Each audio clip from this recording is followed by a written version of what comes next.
श्री बिंदु जी महाराज कहते हैं, प्रबल प्रेम के पाले पड़कर प्रभु को नियम बदलते थे। जिनके चरण कमल कमला के कर कमलों से न निकलते देखा।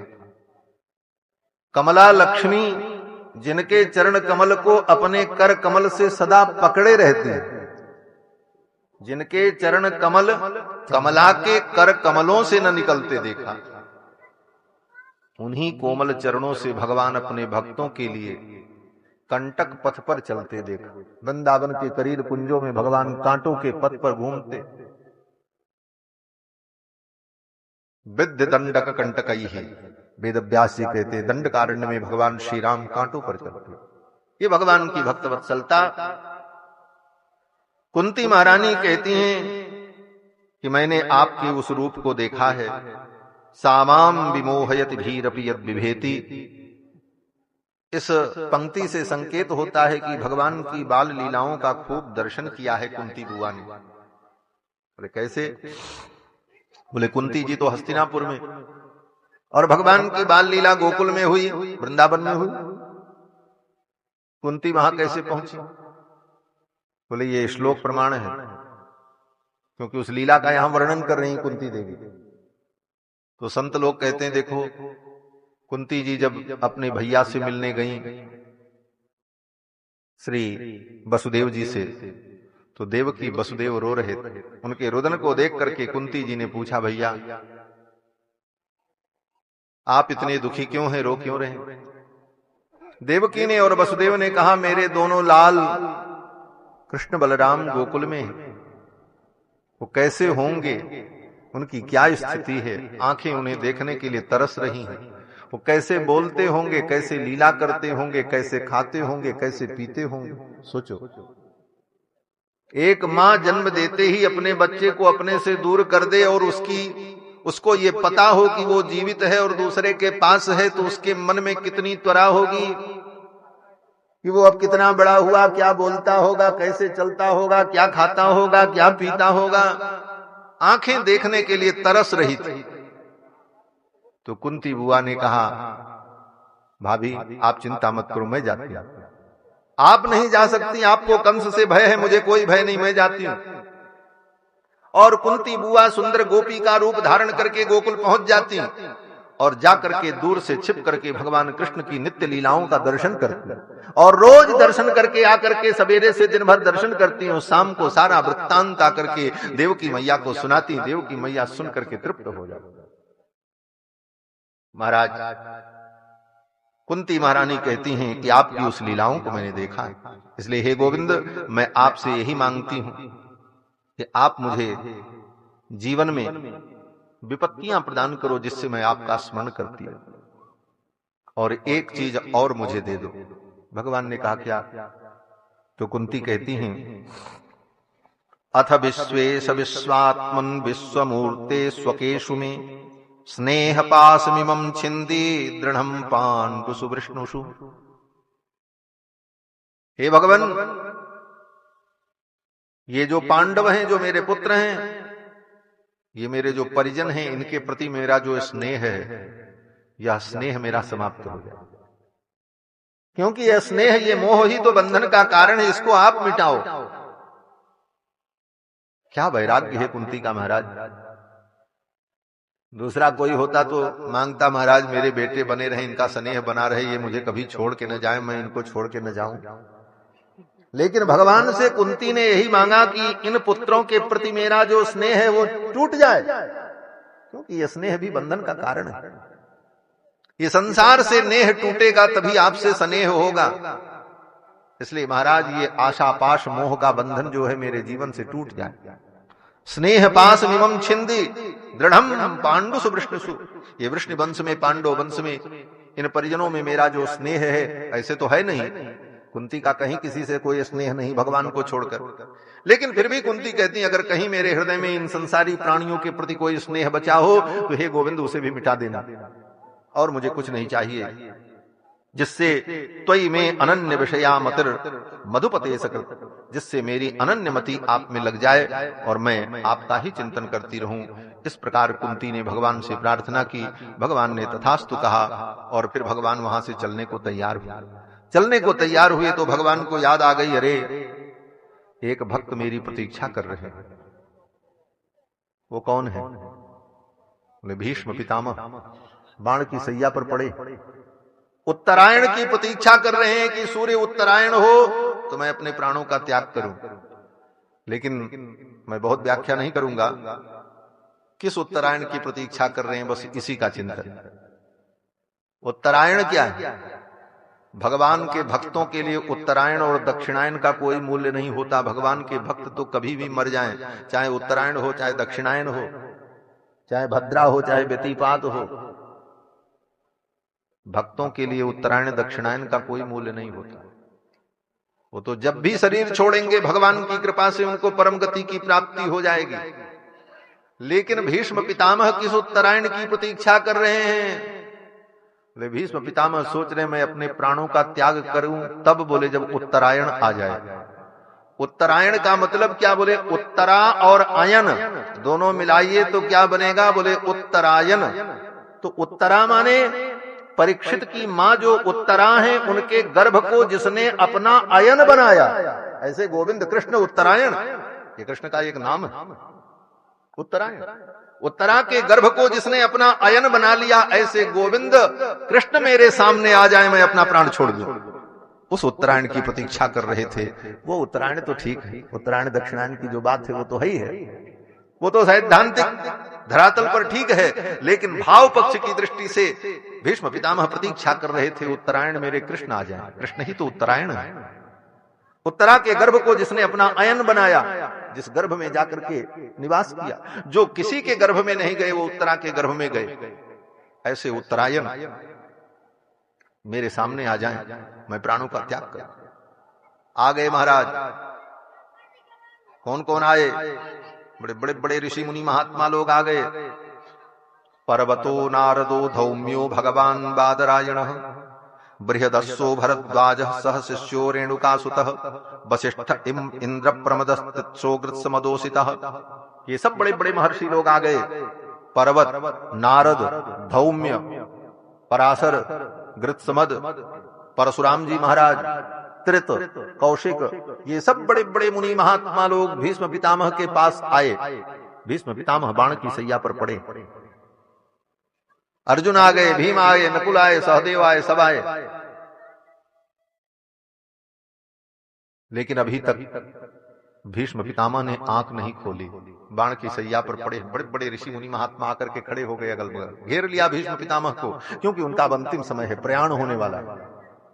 बड़े बड़े ऋषि मुनि महात्मा मलात्मा विमलात्मा लोग आ गए। लेकिन भीष्म पितामह अपनी आंखों को बंद किए थे। क्यों? बोले किसको देखें? जिसको देखने के लिए आंखें बंद करके पड़े हैं।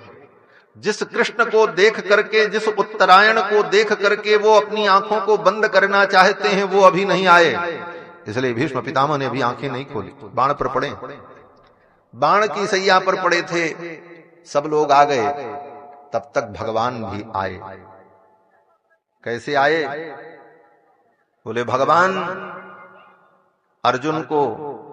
अर्जुन के हाथ में हाथ डाले हुए, क्योंकि अर्जुन सखा है, अर्जुन के हाथ में हाथ डाले हुए, बाह में बाह डाले हुए, अपनी अलकावलियों को हिलाते हुए, मंद मुस्कुराते हुए गोविंद कृष्ण जब पहुंचते हैं तो भगवान गोविंद के गले में पड़ी हुई तुलसी की जो माला है, उस तुलसी की माला की जो दिव्य गंध है, वह गंध भगवान के शरीर का संस्पर्श करके जब वायु के वेग से भीष्म पितामह के नाक में जाती है, किंजल कमिश्र तुलसी मकरंद वायु, पहचान गए, अरे ये तो मेरे कृष्ण की गंध है, ये तो ब्रह्म गंध है। टक से आंख खोली भीष्म पितामह ने, देखा गोविंद सामने खड़े थे। गोविंद के मुस्कुराते मुखमंडल को देख करके भीष्म पितामह के शरीर की सारी पीड़ा तत्क्षण समाप्त हो। ऐसे भी कोई पीड़ा नहीं थी, क्योंकि गोविंद का स्मरण कर रहे थे। लेकिन सामने गोविंद को देखते ही सारी पीड़ा समाप्त हो। हृदस्थम पूजयामास मायोपात विग्रहम, कृष्णम च तत्प्रभावज्ञो आसीनम जगदीश्वरम। भीष्म पितामह ने भगवान का पूजन किया। कैसे पूजन किया? वहां चंदन अक्षत पुष्प धूप दीप तो था नहीं, पूजा क्या करते? कहते हैं मानसी पूजा किया। हृदयस्थम पूजयामास, हृदय के अंदर मन से पूजा किया। मायोपात विग्रहम, माया के द्वारा जिन्होंने अपनी माया के द्वारा विग्रह धारण कर रखा है, ऐसे गोविंद की मानसी पूजा किया। मानसी पूजा बड़ी उत्तम पूजा मानी जाती है। श्री वल्लभाचार्य जी महाराज कहते हैं उत्तमा मानसी पूजा मध्यमा ध्यान धारणा।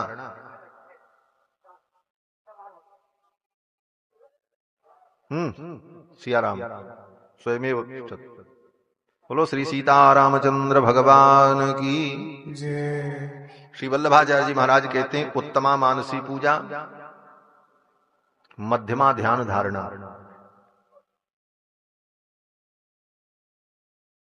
और मूर्ति पूजा कहते हैं मूर्ति पूजा धमाधमा, अधमा अधमा। मानसी पूजा सर्वोत्तम पूजा मानी गई। लेकिन मानसी पूजा तभी सिद्ध होती है जब हम मूर्ति पूजा करते हुए आगे बढ़ते हैं। मूर्ति पूजा करते हुए जब हमारी दृढ़ता हो जाती है तभी मानसी पूजा में भी सफलता मिलती है। मानसी पूजा की हृदयस्थम पूजयामास मायोपात विग्रहम। और फिर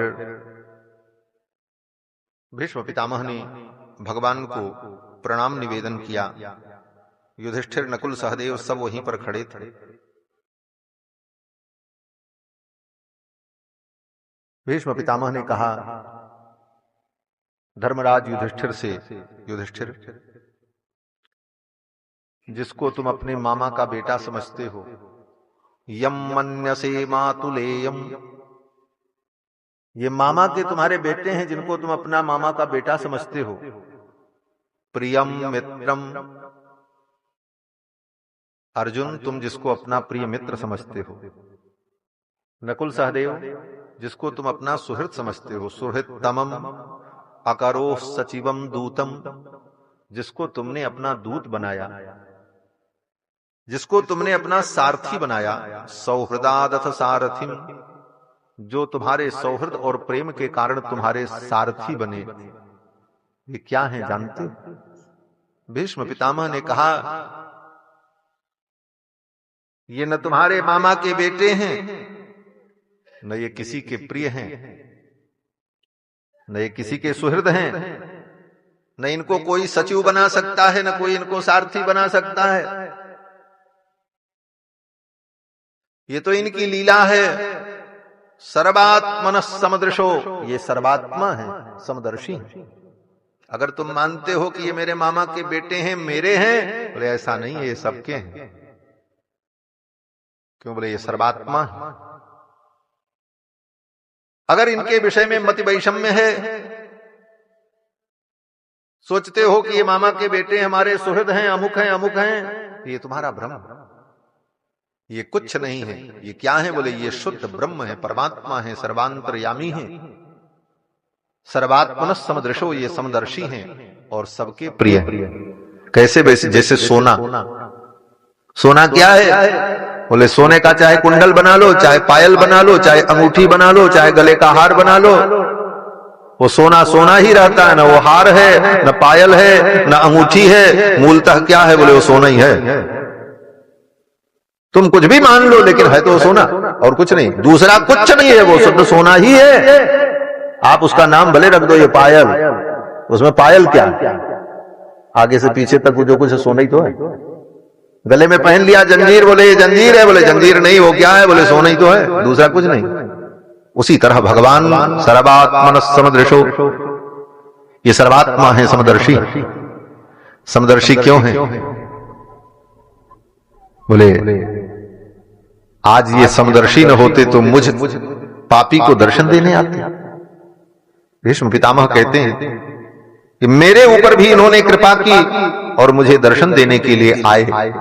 यही इनका समदर्शित्व। ये समदर्शी हैं, कृपालु हैं, भक्त वत्सल हैं। मैंने इनके साथ कोई उपकार नहीं। भीष्म पितामह भगवान की ओर देख रहे हैं और कह रहे हैं, बड़ा सुंदर भाव है। भीष्म पितामह कहते हैं, प्रभु मुझे विश्वास था कि आप आओगे, लेकिन किस बात पर विश्वास था? मुझे अपने कर्मों पर विश्वास नहीं था। मैंने कोई ऐसा कर्म किया नहीं था कि आप मुझे दर्शन देते। मैंने आपकी एक बात नहीं मानी। आप दूत बनकर के आए समझौता कराने के लिए, लेकिन मैं आपकी बात को कौरवों की सभा में मनवा नहीं सका।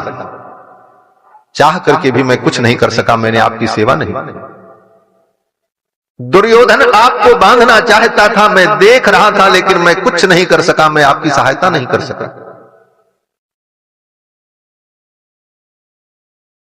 हे भगवान, भरी सभा में आपकी भक्ता द्रौपदी का वस्त्रापहार हो रहा था।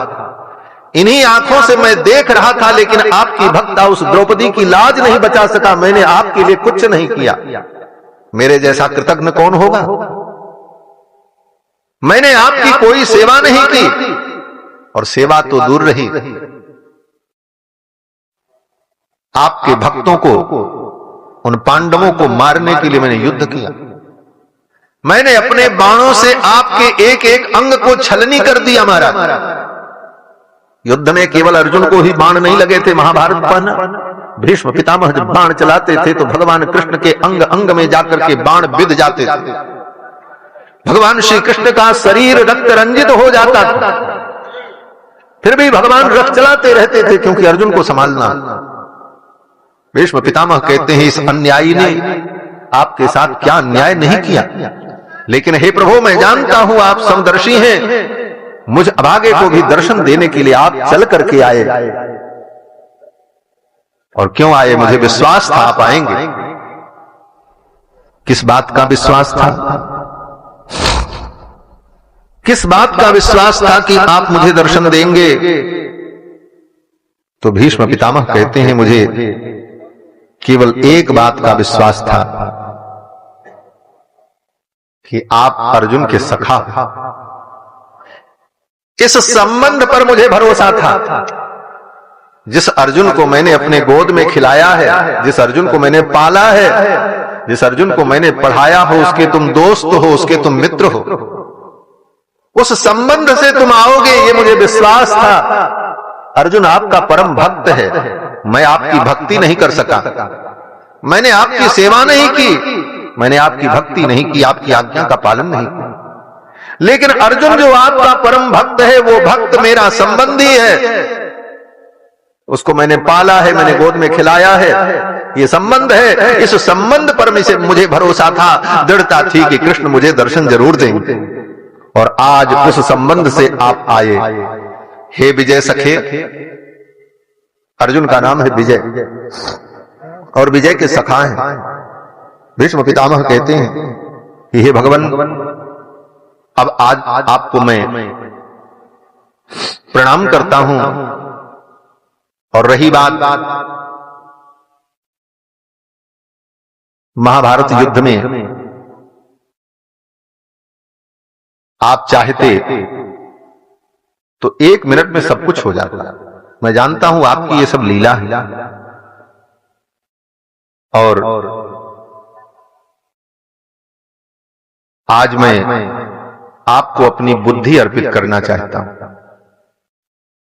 सबसे पहली प्रार्थना यही की है भीष्म पितामह ने। बस यही वचन कह करके मैं वाणी को विराम दूंगा। आप लोग धैर्य से बैठो। इतने अच्छे श्रोता मिलते हैं, इसीलिए सुनाने का मन करता, नहीं तो ऐसी कथा तो मैंने शायद अभी तक नहीं सुनाई हो जो आज सुना रही है। ये मेरे सब श्रोता बैठे हैं, 10 साल से साथ में सुनते हैं। ये मिथिला भूमि का प्रभाव कहो, आपके धैर्य का प्रभाव कहो। महाराज भीष्म पितामह कहते, मैं अपनी मति आपको देना चाहता हूं। पहली प्रार्थना यही की, इति मति रूपकल्पिता वितृष्णा भगवती सात्वत्पुंगवे विधूम्नि। हे भगवान, मैं अपनी मति आपको समर्पित करना चाहता हूं, अपनी बुद्धि आपको देना चाहता हूं। भगवान ने कहा, अपनी बुद्धि आप मुझे क्यों देना चाहते हैं? तो भीष्म पितामह ने कहा, जब मैं अपनी बुद्धि आपको दे दूंगा तभी तो आपके द्वारा दी गई बुद्धि को धारण करूंगा। आपके द्वारा जो बुद्धि प्राप्त होती है वही बुद्धि आपके प्राप्ति का साधन बनती है। ददामि बुद्धि योगम तम येन माम उपयान्ति ते। लेकिन जब पहले से मेरी बुद्धि रहेगी तो मैं आपके द्वारा प्रदत्त उस बुद्धि को कहां रखूंगा, इसलिए मेरी इस बुद्धि को तो आप ले लो और आपके द्वारा जो प्रदत्त बुद्धि है वो मुझे प्राप्त हो जाए, जिससे मैं आपको प्राप्त कर सकूं। इस भाव पितामह ने कहा, मेरी इस मति को आप स्वीकार कर, बुद्धि का समर्पण कर दिया। और उसके बाद कहते हैं, हे गोविंद, आपके मैं उस रूप का दर्शन करना चाहता हूं। कौन से रूप का दर्शन? भीष्म पितामह कहते हैं, महाभारत के युद्ध में जब बाण पर बाण चल रहे थे, सपदि सखी बचो निशम्य मध्ये निज परयोर बलयोर रथम निवेश्य। अपने सखा अर्जुन के कहने पर दोनों सेनाओं के मध्य में जब आपने रथ को लाकर के खड़ा किया था, सेनयोर भयोर मध्ये रथम स्थापयमेच्युत, अर्जुन ने कहा था मेरे रथ को ले चल करके दोनों सेनाओं के मध्य में खड़ा कर दो। सपदि सखी बचो निशम्य मध्ये निज परयोर बलयोर रथम निवेश्य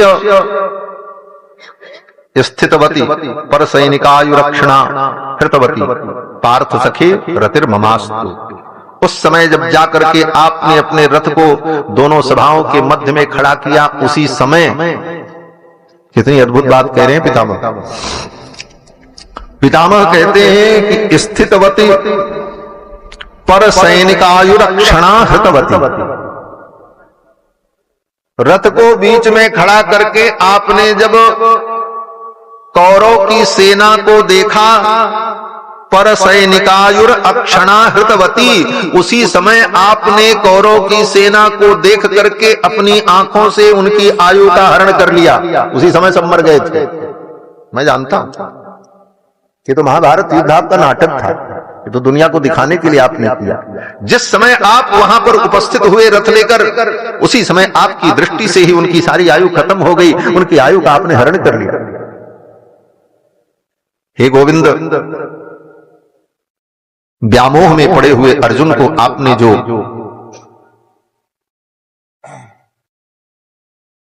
उपदेश किया गीता का, महाभारत के युद्ध में, वो सब कुछ मैं स्मरण कर रहा हूं। आपने मेरी प्रतिज्ञा को रखने के लिए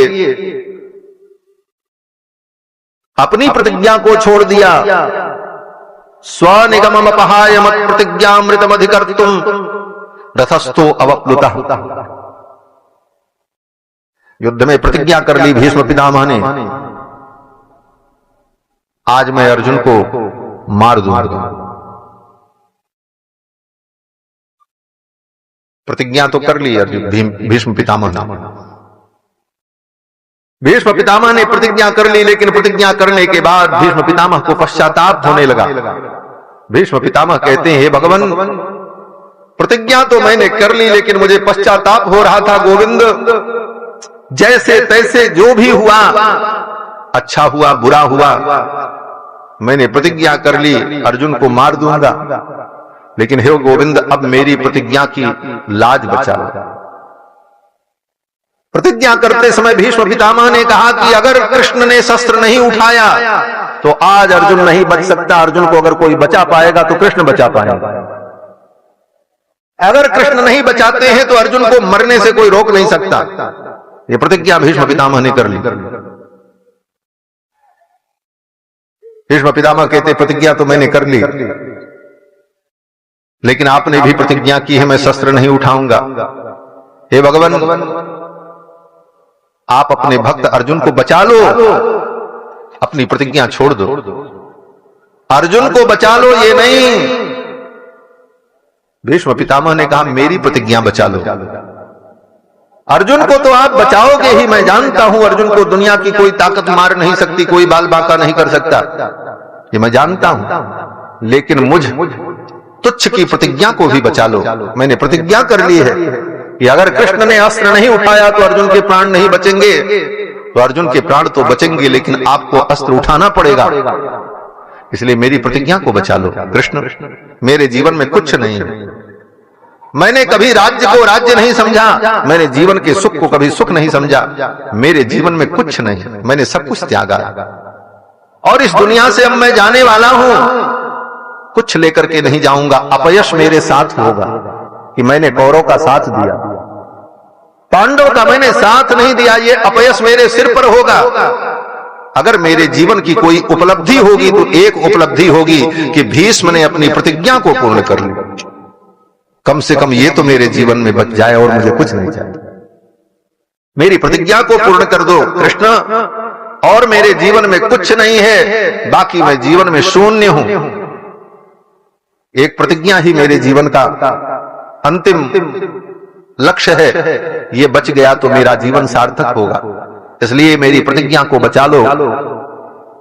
भीष्म पितामह कहते हैं कृष्ण, आपके उस रूप का मैं ध्यान कर रहा हूं कि मेरी प्रतिज्ञा को बचाने के लिए, मेरे जैसे निर्दयी पुरुष की प्रतिज्ञा को बचाने के लिए आपने अपनी प्रतिज्ञा छोड़ दी। स्वनिगम अपहाय मत प्रतिज्ञामृतम अधिकर्तुम, मेरी प्रतिज्ञा को सत्य करने के लिए रथ से कूद पड़े। हंतुमिभं गतोत्तरीय, आपका पीतांबर नीचे गिर पड़ा। पृथ्वी पर पीतांबर घसटने लगा, अर्जुन पकड़ने लगे, कृष्ण रुक जाओ, अस्त्र मत उठाओ, आपकी प्रतिज्ञा छूट जाएगी। आपने न कृष्ण की सुनी और न पृथ्वी की सुनी, आपने अर्जुन की नहीं सुनी, आपने पृथ्वी की भी नहीं सुनी। अर्जुन ने कहा मत उठाओ, भगवान दौड़ पड़े, अर्जुन को भी छोड़ दिया। पीतांबर जमीन पर घिसट रहा था, मानो पृथ्वी भगवान के पीतांबर को पकड़ करके कह रही थी, कृष्ण आप परब्रह्म परमात्मा हो, आप अपनी प्रतिज्ञा छोड़ दोगे, धर्म चला जाएगा। मानो पृथ्वी रो रही थी पीतांबर पकड़ करके, अनर्थ हो जाएगा आप अपनी प्रतिज्ञा छोड़ दोगे। लेकिन भगवान ने पृथ्वी की भी नहीं सुनी, भूदेवी की भी नहीं सुनी। भीष्म पितामह कहते हैं, आपने अपनी प्रेयसी भूदेवी की प्रतिज्ञा को भी, उनके भी निवेदन को छोड़ दिया, अपने प्रिय मित्र अर्जुन के भी निवेदन को छोड़ दिया, और मुझ तुच्छ भक्त की प्रतिज्ञा को आपने रख लिया। मेरी लाज बचाई, हे कृष्ण मैं आपको प्रणाम करता हूं। भीष्म पितामह कहते हैं, बस वही स्वरूप मेरे आंखों के सामने बना रहे और मैं अपने प्राणों का त्याग कर दूं। सदैव देवो भगवान प्रतीक्षताम कलेवरम यावदिदम हिनोम्यहम, जब तक मैं अपने कलेवर का त्याग न करूं तब तक आप ऐसे ही मंद मुस्कुराते मेरी आंखों के सामने खड़े रहो। मैं आपसे निवेदन भी कर रहा हूं और आज्ञा भी दे रहा हूं। निवेदन इसलिए कर रहा हूं कि मैं आपका भक्त हूं, आप मेरे ईश्वर हो, आराध्य हो। आज्ञा इसलिए कर रहा हूं कि आप मेरे अर्जुन के सखा हो, अर्जुन मेरा बेटा है, मेरा पौत्र है, और आप उसके दोस्त हो, इसलिए मेरे लिए पुत्र के समान हो, इसलिए आज्ञा भी दे रहा हूं। मेरे सामने खड़े रहो और मैं अपने प्राणों का त्याग कर दूं। भगवान मंद मुस्कुराते हुए भीष्म पितामह के सामने खड़े रहे। भीष्म पितामह ने अपनी मति को, अपनी बुद्धि को